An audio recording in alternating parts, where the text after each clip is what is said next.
할렐루야! 하나님의 크신 사랑이 이 시간 우리 가운데 가득한 줄 믿습니다. 오늘 우리는 마태복음 18장 21절로 22절의 본문을 가지고 용서에 대하여 라는 제목으로 하나님의 말씀을 함께 나누도록 하겠습니다. 오늘 본문은 예수님의 공생의 제3년 10월경 즈음에 하신 가르침입니다. 예수님께서는 당신이 순환당하실 것과 십자가에서 돌아가실 것에 대해 제자들에게 이야기하셨고, 또한 이제 가버나움으로 돌아오셔서도 제자들을 이토록 가르치게 되었습니다.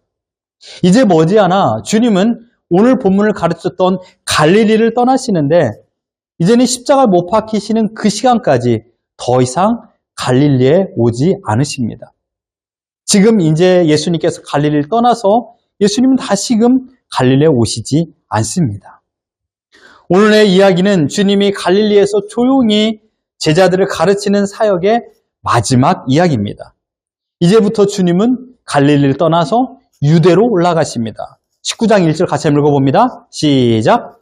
예수께서 이 말씀을 마치시고 갈릴리를 떠나 요단강 건너 유대 지경에 이르시니, 오늘 본문의 가르침을 마치시고 라는 말입니다. 갈릴리를 떠나 이제 유대, 유대 예루살렘으로 가게 되는 것입니다. 여러분, 오늘의 가르침의 내용은 무엇입니까? 이해하기 어려운 말씀이 아닙니다. 용서에 관한 것입니다. 베드로는 예수님께 이러한 질문을 하게 됩니다. 21절 같이 봅니다. 시작! 그때 베드로가 나와 이르되, 주여, 형제가 내게 죄를 범하면 몇 번이나 용서하여 주리이까? 7번까지 하오리이까? 베드로는 벌써 2년 반 동안 예수님 곁에서 특별한 교육을 받았습니다. 그러한 그가 지금 제자들, 12명의 제자들의 대변자로서 이 질문을 하게 된 것입니다. 베드로만 대뜸 이 질문을 하게 한 것이 아니라 제자들의 마음을 대변한 것입니다. 그런데 이러한 질문은 사실적으로 말하면 바리새인들이 물어볼 만한 질문입니다. 바리새인들은 여러 번 예수님을 시험하여 질문할 적마다 언제나 쉽게 답을 내릴 수 있는 질문을 하게 되었습니다. 가령 가이사에게 세금을 바치는 게 옳습니까? 하나님께 헌금을 드리는 것이 옳습니까? 예스와 노에 대한 질문이었죠. 하나님께서 주신 계명을 얼마만큼 지켜야 됩니까? 횟수에 대하여서 질문하였습니다. 심지어는 안식일에는 무엇을 해야 됩니까? 안식일에는 밀 이삭을 까부어 먹는 것이 옳습니까? 수확하는 것이 옳습니까? 라는 질문을 하게 된 겁니다. 오늘 베드로의 질문은요, 형제를 용서해 주는데 몇 번, 횟수를 강조하여서 질문하였습니다. 이 횟수를 물어봤기 때문에 사실 이런 좀 유대인들 중에 특별히 이런 바리새인적인 질문이라고 우리는 생각해 볼 수가 있습니다. 하지만 이 질문은 어떠한 삶의 태도나 내가 무엇을 지키고 살아야 되는가라는 지침을 위한 질문이 아니었습니다. 친구가 나에게 지속적으로 잘못을 하고 날마다 용서를 구할 때마다 나는 정말 용서해야 되는가? 용서를 해주는 내 입장에서 친구가 정말 매일 잘못하고 또다시 용서를 구하면 그 사람은 나에게 용서해 주니까, 그래, 내가 오늘도 잘못을 하고 또 용서를 구하면 이 친구는 용서해 줄 거니까 이라고 생각하며 나를 이용해 먹는 것은 아닌가? 개인의 성숙을 위하여 용서를 어떻게 해야 될 것인가를 물어본 것이 아닙니다. 대부분의 사람들이 이 본문을 가지고, 그래, 무작정 용서해 줘야 되는가? 아니, 예수님을 믿는 사람이니까 무작정 용서해 줘야 된다 라고 이 말씀을 인용하는 사람들이 참으로 많이 있습니다. 그게 예수님의 사랑이다. 기독교인들은 무작정 용서해 줘야 된다 라고 말하는 사람을 저는 몇 분 만나본 적이 있었죠. 지금 예수님의 특별한 레슨을 받은 제자들은 자신들의 삶에서 어떠한 이치를 깨닫고 도를 깨닫기 위하여 주님을 따르는 자들이 아닙니다. 어쩌면 처음 그들이 예수님을 따랐을 때는 새로운 지식을 전달하는 예수님이 좋아서 예수님의 가르침을 받기 위하여 예수님을 따랐을 수도 있었습니다. 그런데 예수님의 제자들이 스스로 예수님의 제자가 되었습니까? 그가 손을 들어서 제가 예수님의 제자가 되겠습니다 라고 자청하였나요? 아닙니다. 많은 사람들이 예수님의 제자가 되기 위하여 따라왔지만 그 중에서 하나님께서 예수님의 제자를 특별히 선별하여 세우셨다라는 것을 여러분 기억하셔야 됩니다. 12명은 그러니 엄선된 사람 중에 엄선된 사람들, 하나님께서 예수님의 제자로 명한 자들, 그들 예수님께서 임명한 것입니다. 왜 그렇습니까? 왜 하나님께서 이토록 엄선하여 제자를 세웠을까요? 이 제자들을 통하여 초대교회, 신약의 교회를 세워 하나님에 대하여 그리고 예수님의 가르침을 온전히 전하기 위한 목적으로 이 제자들을 세운 거예요. 그래서 제자들이 그동안 받은 교육을 다 정리해보면 두 가지로 요약할 수 있습니다. 첫 번째로는 하나님 나라가 무엇인가였습니다. 많은 사람들이 있었지만 특별히 제자들에게는 엄선된 교육을 하게 되었는데 그게 뭐냐? 하나님의 나라가 무엇인가? 이것을 가르쳐 주었고요. 두 번째로는 전통적인 히브리 가치관을 벗어나게 하는 것. 그들의 생각을 아우르고 있는 것이 뭐냐? 바로 히브리 가치관이었어요. 유대주의적인 사고관이었죠. 그러니까 그들이 메시아 사상도 유대주의적인 메시아 사상을 가지고 예수님께 질문한 적도 있었습니다. 예수님께서는 계속해서 이 히브리적인 가치관에서 벗어나기 위한 교육을 해주셨습니다. 물론 주님의 가르침을 온전히 배워서 생각하는 모든 것이 바뀐 것은 아닙니다. 부분적으로 어떤 것은 히브리적 가치관을 따른 것도 있고요. 어떤 부분은 히브리 가치관을 벗어나 천국의 가치관을 따르기도 했습니다. 그러한 까닭에 가이사랴 빌립보에서 고백하고 변화산 사건 이후에 가버나움으로 다시 돌아오는 도중에 제자들은 천국은 앞으로 올 것이다. 우리는 다 그 천국으로 들어갈 것이다. 그러면 그 천국에서 누가 더 크냐? 서열을 물어보는 것보다 어쩌면 그 내용의 핵심은요. 제자들은 천국에 누가 들어갈 수 있고 그 천국에서 어떤 자가 클 것인가라는 가치 판단의 기준을 그들은 가지고 있었다라는 것을 그 질문 속에서 발견할 수 있습니다. 이 말을 정리해보면 제자들은 지금 히브리적 가치관의 삶으로 살아가는 것이 아니라 천국의 가치관을 가지고 있었다라는 것을 대변할 수 있는 겁니다. 그런 의미로 이 베드로의 질문, 제자들의 질문은요, 해도 되고 안 해도 되는 그런 질문이 아닙니다. 이 땅에서 하나님의 자녀로, 이 땅에서 예수님의 제자로 내가 어떻게 살아야 되는가라는 질문입니다. 그냥 막연히 용서해줘야 되냐? 많이 용서해줘야 되냐? 이 질문이 아니에요. 우리는 그렇게 생각합니다. 아니에요. 그게 아니라 내가 하나님의 사람으로서 이 땅에서 어떻게 살아야 되는가라는 그 질문입니다. 그래서 베드로의 질문을 자세히 한번 보십시오. 우리 21절 다시 한번 읽어봅니다. 시작! 그때 베드로가 나와 이르되 주여 형제가 내게 죄를 범하면 몇 번이나 용서하여 주리이까? 7번까지 하오리이까? 여기에 가장 중요한 단어가 뭘까요? 하나 꼽아보십시오, 여러분. 뭘까요? 용서일까요? 아닙니다. 형제입니다. 형제. 우린 대부분 용서가 핵심이라는 단어로 보는데 형제가 핵심입니다. 이 질문의 핵심은 형제예요, 형제. 형제가 내게 범죄하면입니다. 형제가 내게 범하면. 덮어놓고 그냥 형제라고 한 것이 아닙니다. 베드로가 지금 앞으로 올 신약의 교회를 내다보면서 형제가 내게 범죄하면 이라고 질문할 만큼의 베드로가 그만큼 영성이 있는 건 아니에요. 여기서 말하고 있는 형제라가 누군가 이것을 바로 이해해야 됩니다. 베드로의 질문에 형제라는 단어가 사용된 근거를 주님의 가르침에서 찾아본다라면 마태복음 12장 48절과 50절입니다. 같이 한번 읽어봅니다. 시작! 말하던 사람에게 대답하여 이르시되 누가 내 어머니며 내 동생들이냐 하시고 누구든지 하늘에 계신 내 아버지의 뜻대로 하는 자가 내 형제요 자매요 어머니이니라 하시더라. 베드로는 예수님의 가르침을 기억하고 있었습니다.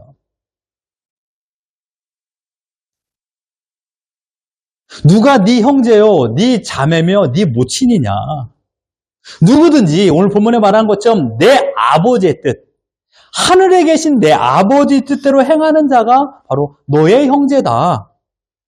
유대주의적인 가치관이 아니라 천국의 가치관에 대한 교육을 이 땅에서 누가 형제인가를 예수님께서 가르쳐 주셨고 그 가르침을 베드로는 깨달아 알고 있었던 것입니다.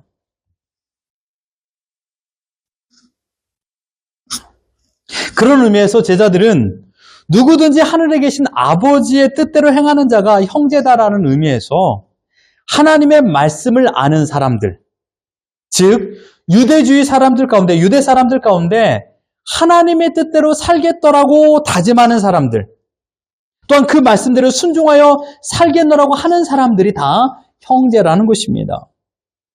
그러니까 그 속에는요, 하나님의 뜻대로 살고자 하는 사람 중에는 바리새인도 있을 것입니다. 그렇죠? 세리도 있을 거예요. 창녀도 있을 것입니다. 그렇죠? 심지어 더 나아가 지금 내 앞에서 예수님을 믿고 있는 자들도 있을 것입니다. 그것을 어떻게 확정할 수 있을까요? 누가 형제라고? 우리는 알 길이 없습니다. 심지어 지금은 예수님의 가르침을 거부하고 예수님의 가르침을 인정하지 못하고 하나님의 존재를 인정하지 못하는 사람일지언정, 아주 중요한 단어가 일지언정이죠. 일지언정, 앞으로 그가 하나님을 자신의 아버지로 고백하고 예수님이 나의 죄를 위하여 십자가에 달려 죽으신 분인 것을 인정하는 사람이라면 그 사람도 우리의 형제의 범위 안에 들어올 수 있는 것입니다. 좁은 영역에서의 형제는 실제적으로 지금 내 눈앞에 보이는 믿는 신자들하고 말하는 것은 사실이에요. 예수님을 따르고 예수님의 말씀, 하나님의 말씀으로 인정하는 자들, 이들이 형제죠. 하지만 넓은 의미에서 본다라면 앞으로 성령님께서 신약교회에 임하셔서 많은 자들에게 깨달음을 주시고 비로소 그들이 예수님을 자신의 주인으로 인정하고 예수님을 영접하고 살아가는 자들 또한 형제라는 것입니다. 그런 지금 여러분이 옆에서 한번 보세요. 옆 사람들. 우리 옆 사람이 지금의 형제일 수도 있습니다. 아니, 형제인가? 라는 생각이 들기도 하는 삶을 살기도 해요. 이분이 정말 형제인가? 그런 믿음이 있는가? 라고 의심이 들 수 있는 행동을 하기도 해요. 그러나 머지않아 성령님의 인도하심의 깨달음을 통하여서 그들 또한 우리의 형제가 될 수 있는 가능성이 무지 많다라는 거예요. 아마도 99.99가 아닐까 싶습니다. 네. 그러니 여러분 절대로 예수 믿지 않는 사람이라고 정죄하지도 마십시오. 어쨌든 여기서 말하는 형제라는 의미가 그런 가족이나 친구를 말하는 것이 아니라는 것 여러분 이해하셨습니까 이제? 예, 그런 가족이나 친구를 말하는 게 아니에요. 하나님이 선택한 사람으로서 여호와 하나님의 신성한 뜻을 따라서 살고자 하는 애쓰는 사람, 여호와의 말씀을 따라 살고자 노력하는 사람, 이들이 바로 형제라는 그런 의미로서 지금 베드로는 이 단어 형제를 쓴 것입니다. 그리고 베드로 묻습니다. 베드로는 형제를 용서할 때 그러면 몇 번을 해야 됩니까? 특별한 횟수를 지칭하여 질문하게 됩니다. 주님께서 이 질문도 어떻게 대답하십니까? 주님도 특별한 횟수를 지칭하여 대답하십니다. 22절 같이 한번 읽어봅니다. 시작! 예수께서 이르시되 내게 이르노니 7번뿐만 아니라 7번을 70번까지라도 할지니라. 하지만 여러분, 베드로가 이 횟수 7번이라는 횟수와 예수님의 대답의 횟수 7번을 70번이라는 횟수는 사실 중요하지가 않습니다. 지금 21절에서 베드로가 7번이라고 말하는 것은 바리새적인 규율을 세우려는 의미에서 그렇게 질문한 것이 아닙니다. 여러분, 바리새적인 그런 가치관에서 7이라는 숫자는요, 가득 찬 수, 만수를 의미합니다. 그래서 이렇게 생각할 수 있습니다. 형제가 나에게 죄를 범하였을 적에 나는 더할 수 없이 충분한 용서를 해야 됩니까? 라는 의미에서 질문한 것입니다. 이 말을 바꾸어서 표현하자면 그러면 제한 없이 내가 용서해야 됩니까? 라는 그런 의미입니다. 이러한 마음을 가지고 질문한 것입니다. 우리에게 형제라고 할 만한 사람은 이제 많아질 것인데 예수님을 믿는 사람들이 많아지니까요. 많아질 것인데 그 사람들이 예수님을 믿다가 어느 날 예수님을 떠나고 심지어 교회 우리의 공동체에게 큰 해를 가할 수도 있는데 과연 그들이 교회에 큰 해를 가할 적에 얼마만큼 그들을 용서해 줘야 됩니까? 그거에 대한 온전한 대비책이 우리에게 있어야 되지 않겠습니까? 라는 마음을 가지고 이 질문을 하게 된 것입니다. 그러나 주님의 대답 22절 베드로의 생각의 영역을 뛰어넘는 내용으로 주님은 답하십니다. 7번씩 70번. 그러니까 총 몇 번입니까? 자, 계산해 보십시오. 490번입니다. 490번. 여러분 생각해 보십시오. 490번의 용서를 해줄 수 있는 사람이 있을까요? 그것도 똑같은 죄를요. 똑같은 죄를 490번 저지르는 사람도 많이 없을 겁니다. 490번이나 똑같은 죄를 집사님 져보셨나요? 그런데 490번의 죄를 똑같이 용서해 줄 사람이 있습니다. 누굴까요? 아주 가까운 사람입니다. 아주 가까운 사람은 490번의 죄를 범할 수 있습니다. 여기에서 아주 가까운 사람이면 누구를 말할까요? 다름 아닌 가족입니다. 그것도 예수 그리스도를 나의 구주로 모시고 살고 있는 하나님의 자녀된 가족을 말합니다.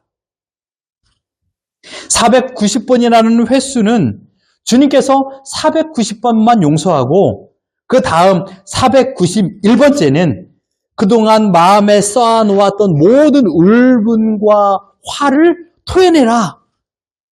그래서 490번만 참아라 라는 그런 의미가 아닙니다.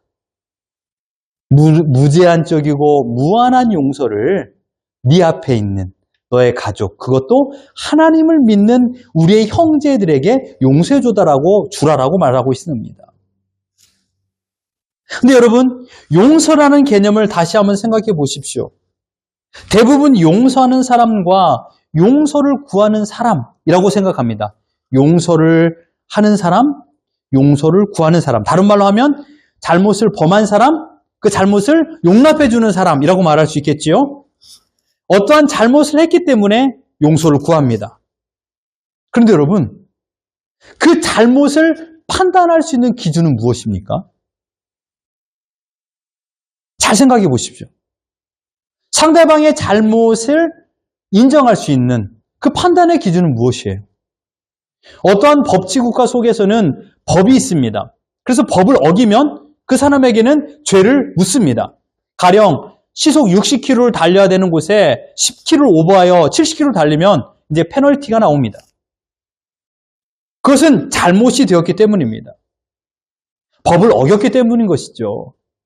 법은 모든 사람들에게 공통적으로 지켜야 될 원칙입니다.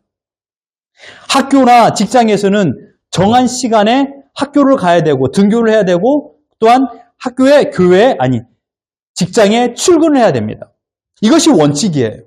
이 원칙을 지키지 않으면 잘못했다라고 지적을 받죠. 그렇다면 우리들의 가정에서 뭐가 원칙입니까? 잘 생각해 보십시오. 집에서 달리는 속도는 10km 미만이어야 됩니까? 집에서 목소리는 데시벨이 50을 넘어서는 안 됩니까? 집에서 내 방문에 누가 문 열고 들어오는 것은 죄를 범하는 것입니까? 화장실은 하루에 3번만 가야 된다라고 법을 정해놨나요? 가정에서 용서를 하고 용서를 구하는 그 기준이 다름 아닌 개인의 생각일 때가 너무나도 많이 있습니다. 정확히 말하면 내 감정이에요. 내 생각, 내 감정이 언제나 동일하면 문제가 없어요. 그런데 문제는 무엇입니까? 내 감정과 내 생각이 항상 바뀐다라는 거예요. 똑같은 밥을 줬는데 어제는 맛있고 오늘은 맛이 없어요. 내 입맛의 문제입니까? 밥에 준 사람의 손맛이 문제입니까? 근데 우리는 항상 내 입맛을 탓하지 않고 밥해 준 사람을 탓합니다. 어제는 분명 맛있었어요.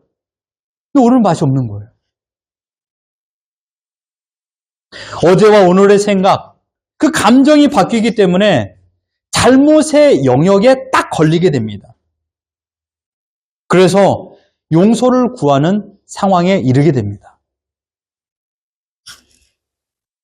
그런데 여러분, 용서를 하는 방법을 성경에서는 어떻게 말하고 있습니까? 무작정 내가 잘못한 사람을 찾아가서 용서해 주라 라고 말하고 있나요? 아닙니다. 성경을 자세히 보십시오. 누가복음 17장 4절 같이 한번 읽어봅니다. 시작.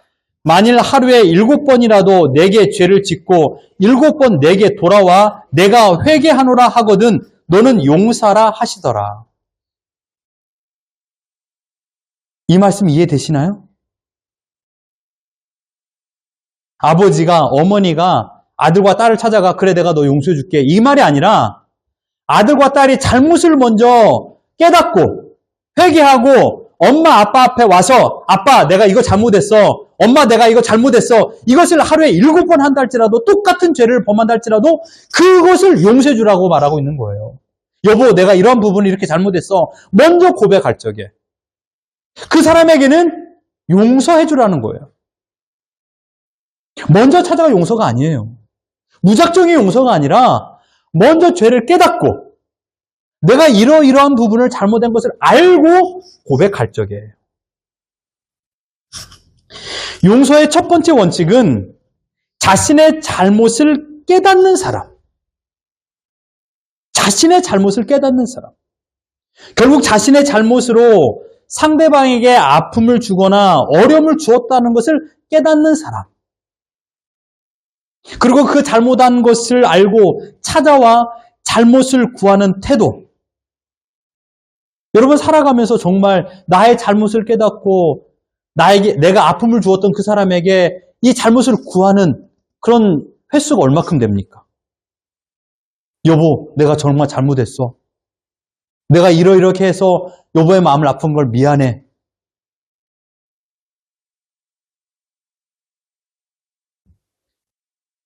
내 잘못이 무엇인가를 깨닫고 말하는 사람은 더욱이 없습니다. 너무도 많이 없다라는 것이에요. 저는 오늘 본문을 준비하면서 이런 생각이 들었습니다. 용서를 구하는 사람이 성숙한 사람이구나. 용서를 구하는 사람이 성숙한 사람이구나.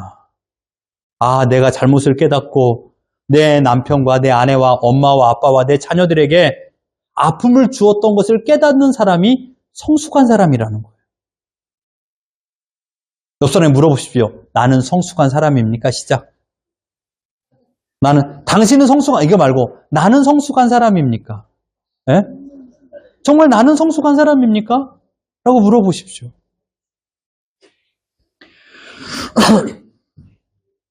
저는 자신의 잘못을 깨닫는 사람이 성숙한 사람이라고 생각해요. 우리 여기 자녀들이 있지만, 우리 자녀들을 좀 폄하해서 말하는 게 아니에요. 어린아이들의 특징이 뭐예요? 자신의 잘못을 깨닫지 못해요. 네. 그래서 성숙과 비성숙의 차이를 그렇게 말할 수가 있는 거예요. 둘째로 용서의 두 번째 원칙은 무엇입니까? 잘못한 마음으로 자신에게 찾아올 적에 그 잘못한 사람을 이해하고 다시금 기회를 주는 사람 또한 성숙한 사람이라는 것이에요. 아, 내가 참으로 잘못했다 라고 사죄하면 그 소리를 듣고 용서를 해줘야 된다는 것입니다. 그 소리를 들었음에도 불구하고 안 돼! 너는 잘못했으니까 용돈 없어! 너는 너 혼자 밥 해 먹어! 아니면 이제 너 밥 안 해줄 거야! 이렇게 말한다면 그것은 진정한 용서가 아니죠. 성숙한 용서가 아닙니다. 저는 용서라는 행위는 성숙한 두 사람의 화해라고 생각합니다. 성숙한 두 사람의 화해. 심지어 우리는 용서를 구하는 사람을 어떠한 마음을 가지고 안갚음 또한 복수를 해야 되겠다라고 생각하는 경우도 있습니다. 주님께서는 지금 그렇게 하지 말라라고 말씀하고 있는 것입니다. 그런데 이러한 용서를 할 수 있는 사람이 얼마나 될까요? 사람이 가지고 있는 용서의 제한 횟수는 과연 얼마큼일까요? 친구에게, 회사의 동료에게, 가족에게 용서의 제한 횟수는 저마다 다를 것입니다. 물론 가족이니까 최대한의 용서의 횟수로 사용할 수 있을 것입니다. 하지만 그 용서가 모든 용서가 될까요? 오늘 본문의 22절 77번씩 70번까지라도 용서할 수 있는 사람은 이 세상에 아마 존재하기가 그리 쉽지 않다라고 저는 생각합니다. 이만큼 용서해 줄 수 있는 분은 하나님밖에 없습니다. 사람이 사람에게 죄를 범할 수 있어요. 사람이 사람에게 죄를 범하여 용서해 줄 수도 있어요. 그렇다고 그 용서해 준다고 그 죄가 모조리 사라질까요? 사람이 100번 그 사람을 용서해 준다 할지라도 그 사람의 죄는 그대로 남아 있습니다. 그런 거로 내가 용서하는 것이 중요하지 않고 결국은 하나님께서 용서해 주셔야 됩니다. 하나님께서 사람의 죄를 용서할 수 있는 때는 조건이 반드시 필요합니다. 오직 한 가지 조건 하에서만 용서할 수 있습니다. 그것은 다름 아닌 예수 그리스도의 대속. 예수 그리스도께서 죄의 대가를 지불했다는 그 사실을 믿고 그 예수 그리스도의 그 보혈의 공로를 힘입어 하나님 앞에 나의 죄를 깨닫고 고백할 적에 진정한 용서가 적용되는 것입니다. 나의 죄를 깨닫고 하나님께 고백할 적에. 그러므로 하나님의 용서는 절대적인 사랑으로 비롯된 것입니다. 하나님께서는 절대적인 사랑을 가지고 절대적인 의도 가지고 계시는 분입니다. 하나님께서는 죄에 대하여 용납하지 않으십니다. 죄를 눈감아주지 않습니다. 죄에 대하여 분명한 심판이 있습니다. 이것이 바로 하나님의 라이처스니스, 의입니다. 그래서 하나님은 죄에 대하여 철저하게 죄값을 물으시고 죄값을 물으시기 위하여 형벌을 내리시는 것, 그 형벌을 통하여 하나님의 의가 만족되는 것입니다. 그런데 여러분, 십자가를 생각해 보십시오. 십자가가 왜 사랑입니까? 십자가는 하나님의 의와 하나님의 사랑의 결정체입니다. 하나님의 의로 모든 죄를 심판하셔야 하고 하나님은 모든 사람, 그러니까 하나님의 백성들을 사랑하셔야만 합니다. 하나님의 의와 하나님의 사랑이 정면으로 충돌하는 것처럼 보입니다. 그러나 하나님은 하나님의 의를 만족시키고 하나님의 죄를, 하나님의 자녀들의 죄를 용서하기 위하여 예수 그리스도를 십자가에 대신 못 박으셨습니다. 이게 바로 대속입니다. 이 대속으로 인하여 우리들의 모든 죄가 속량되었던 것입니다. 십자가를 보면 한쪽은 하나님의 의요, 한쪽은 하나님의 사랑이 되는 것입니다. 그래서 이 십자가를 통하여 하나님의 의와 하나님의 사랑이 완전히 이루어진 것입니다. 그래서 예수 그리스도의 이름으로 우리가 죄를 자백하고 회개하면 하나님께서는 7번씩 70번이 아니라도 70번씩 70번을 찾아와 우리가 죄를 고백한다면 그 모든 죄를 용서해 주신다라고 약속하여 주셨습니다. 이 용서는 아무에게나 해주는 것이 아닙니다. 예수 그리스도의 대속을 의지하는 사람들, 하나님이 나의 아버지라는 것을 인정하는 사람들에게만 용서하십니다. 먼저 우리들의 죄를 깨닫고 그 깨달음을 가지고 하나님 앞에 나와 예수 그리스도의 이름을 가지고 사죄할 때 하나님이 용서해 주십니다. 그래서 우리는 우리의 잘못을 하나님께 매일 가지고 와서 똑같이 죄를 자백한다 할지라도 주님은 용서해 주십니다. 똑같은 죄를 또 범한다 할지라도 우리가 자책하지 말고 우리가 해야 될 것은 회개입니다. 하나님께서는 잘못을 구하는 하나님의 자녀된 우리들의 회개를 용납해 주십니다. 그렇다면 이 땅에서 우리들의 형제들과의 용서는 어떻게 해야 될까요? 우리들의 죄에 대한 용서는 금방 해결되었어요. 우리가 회개하면 돼요. 그렇다면 이 땅에서 우리들의 형제들과의 용서는 어떻게 할 수 있을까요? 여러분, 용서의 대상이 누구인가라고 서두에 말한 것을 기억하십시오. 하나님의 말씀을 믿는 자들, 곧 우리, 내 옆에 있는 신자 또는 믿음의 가족들입니다. 이들에게 용서는 무엇이 될까요? 무엇보다 용서는 행동보다 마음이 중요합니다. 사람은 시시각각 생각과 마음의 감정이 달라집니다.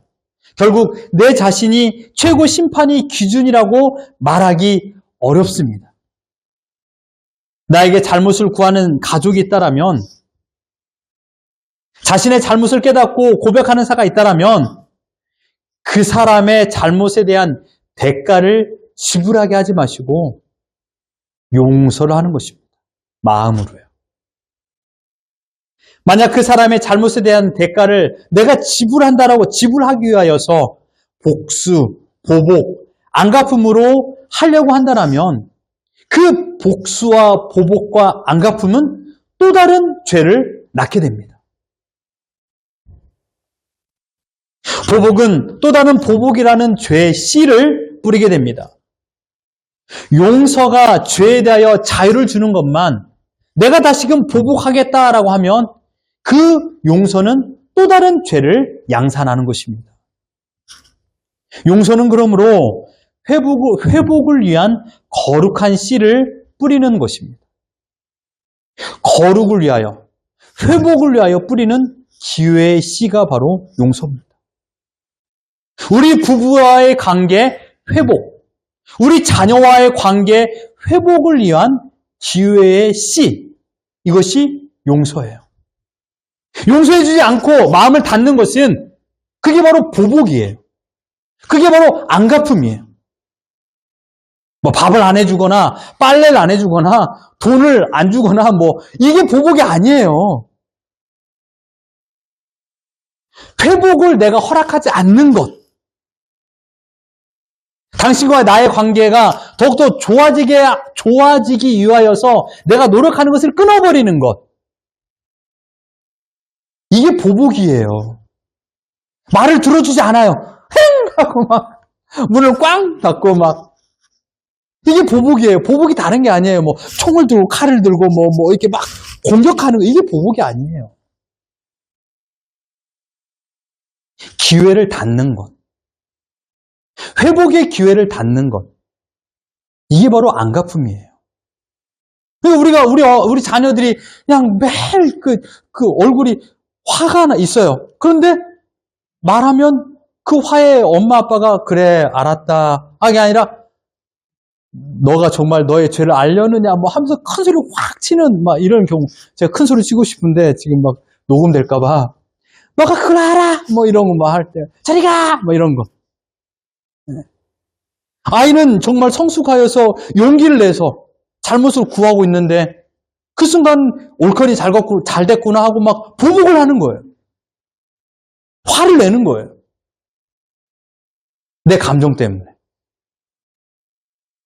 어떻게 해요? 회복의 기회는 물 건너 가버리는 거예요.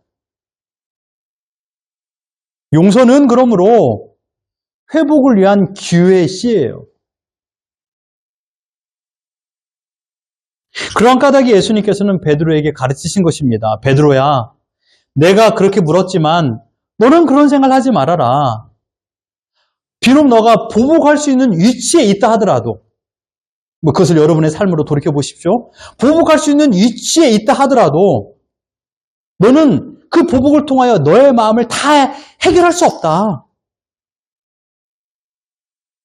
내게 능력이 없으면 다른 선택의 여지가 없지 않느냐. 너는 안갚음, 보복 대신 용서를 선택해라. 네 마음으로. 네 앞에 있는 자가 누구냐? 하나님의 사랑받는 형제가 아니냐?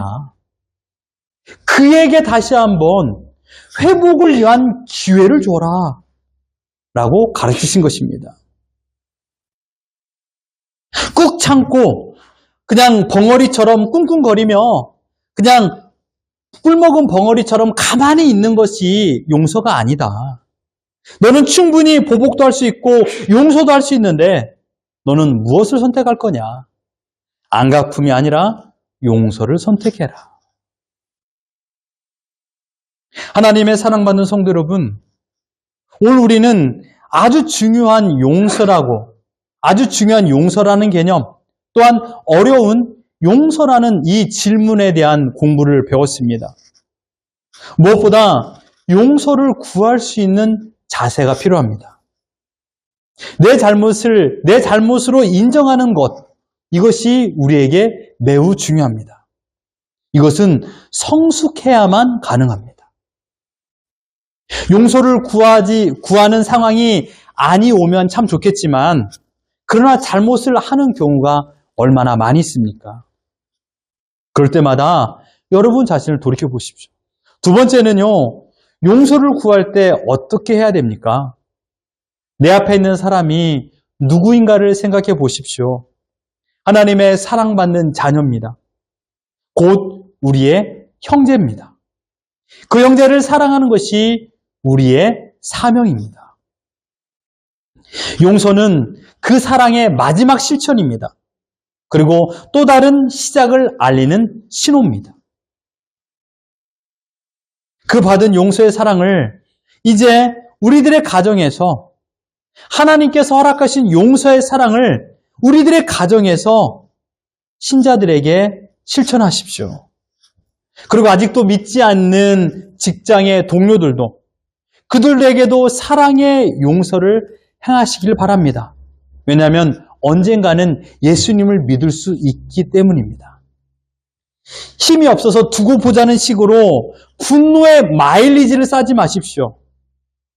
490번을 잘못했다 하더라도 용서하는 마음을 가지십시오. 하나님께서 나에게 이 무한한 사랑으로 용서해 주었던 것처럼 내 앞에 있는 내 형제들에게 하나님의 사랑을 전가하십시오. 하나님의 사랑이 증거될 수 있도록 용서라는 도구를 사용하십시오. 하나님의 사랑을 많이 받았습니까? 하나님의 존재를 확신히 믿고 있습니까? 내가 하나님의 존재, 하나님의 자녀라는 것을 온전히 신뢰하십니까? 그렇다면 아직도 그 확신이 부족하고 하나님에 대한 사랑을 온전히 깨닫지 못하는 자가 내 앞에 있다면 이 사랑이 나를 통하여 흘러가게 하십시오. 무엇을 도구 삼아서요? 용서를 도구 삼아서요. 비로소 그 가정의 진정한 사랑과 평안으로서 하루하루 더 행복과 회복의 기회가 시작될 줄 믿습니다. 이러한 용서를 가지고 주님의 사랑을 실천하며 살아가는 우리 모두가 되기를 예수 그리스도 이름으로 축원합니다.